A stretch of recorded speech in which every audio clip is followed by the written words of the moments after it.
Bonjour à tous, on se retrouve aujourd'hui pour une nouvelle vidéo sur YouTube et on va parler de la Caravelle.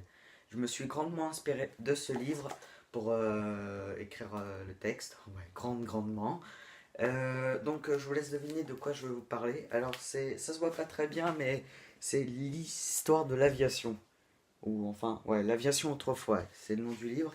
Et il a été écrit par Michel Polacco, ou Michael Michel, ok. Et voilà, si vous voulez un peu plus d'infos, demandez-moi dans les commentaires.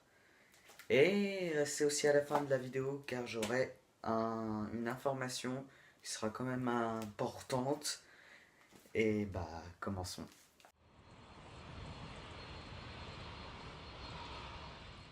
L'année 1955 est riche pour l'aviation française. Ce fut cette année-là que trois mythiques appareils apparurent.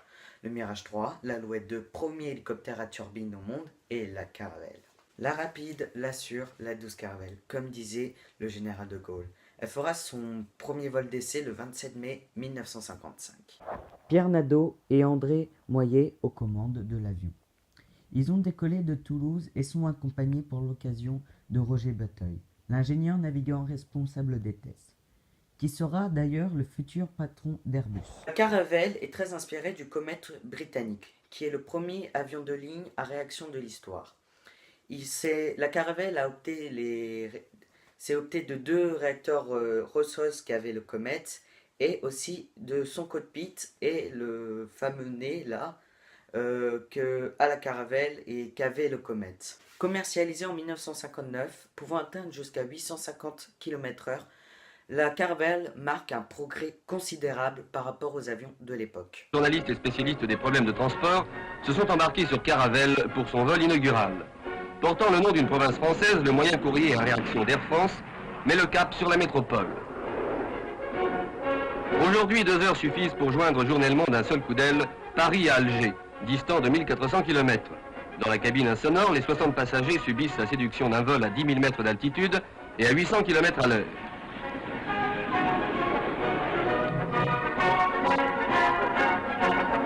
À Orly, dans les ateliers de vérification et de mise au point, les spécialistes auscultent avant chaque vol cellules et réacteurs. À l'initiative d'Air France, le 15 mars, entre Paris et Dijon, elle effectue un magnifique, voire incroyable, vol plané où elle démontre toutes ses qualités. Les lignes et révolutionnaires de cet avion dessinent un fuselage et une voilure de grande finesse. Les deux réacteurs latéraux fixés à l'arrière loin des ailes contribuent à son élégance. Après un vol promotionnel très remarqué dans le milieu aéronautique, plusieurs compagnies aériennes européennes, américaines et africaines décident d'acquérir la Caravelle. De sa commercialisation en 1959 à sa fin en 1973, la Caravelle s'est vendue qu'à 280 exemplaires pour toute version comprise, ce qui est moins qu'un Boeing 737 ou un A330.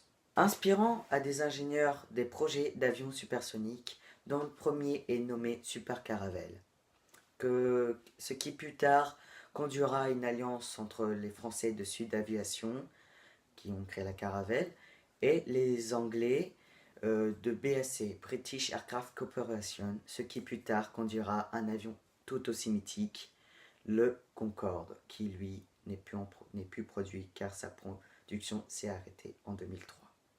Après une vie bien remplie, la Caravelle qui s'est vendue jusqu'aux USA et dans la plupart des grandes compagnies mondiales de l'époque, a pris sa retraite, victime de son bien gros succès. Édouard Chemel, ancien commandant de bord d'Air France, explique « Il a fallu très peu de temps à Douglas pour piquer les technologies et la configuration. Ces ingénieurs se sont dépêchés de copier notre avion pour faire le DC-9. » Fiche technique du premier prototype SE-210 de 1955.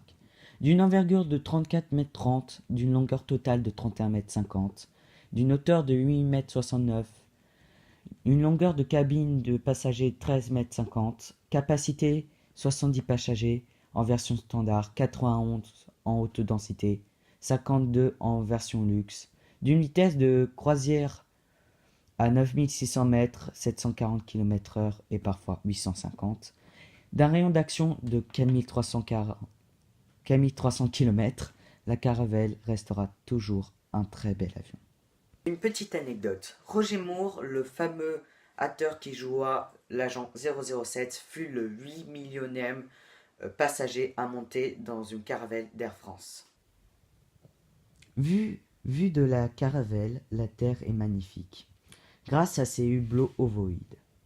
Comme tout autre avion, la caravelle connut des tragédies, dont le vol 1611 d'Air France, qui s'est abîmé en mer le 11 septembre 1968, près de Nice. Il eut 96 morts, dont 13 enfants et 6 membres d'équipage. Merci d'avoir regardé cette vidéo. Comme dit plus tôt, le texte il a été inspiré de ce livre, L'aviation autrefois. Si vous voulez tout de suite retrouver la page de la caravelle, ça sera cette page-là. Il n'y a pas de numéro, mais c'est page 103, 104. Et, donc je me suis grandement inspiré de ce livre. Parce qu'il y a peut-être qu'une seule page que 2 pages qui parlent de la caravelle, mais voilà. Il y a aussi d'autres livres qui parlent de la caravelle, comme Sud Aviation Caravelle, je crois bien, ouais. Donc maintenant, ce que je devais dire, je pose le livre.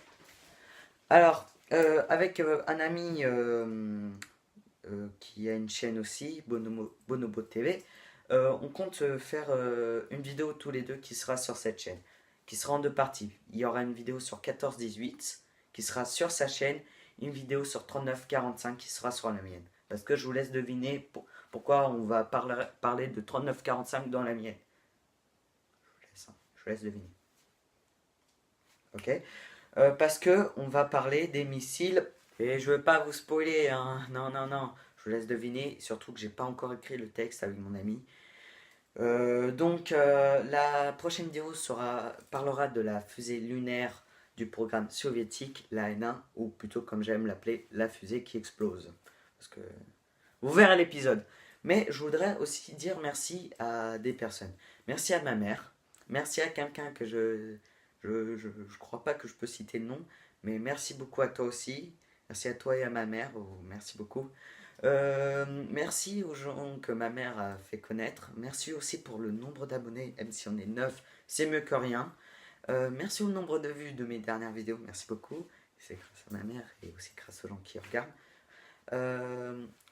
Obrigado para a pessoa que olhou essa vidéo et ciao, au revoir.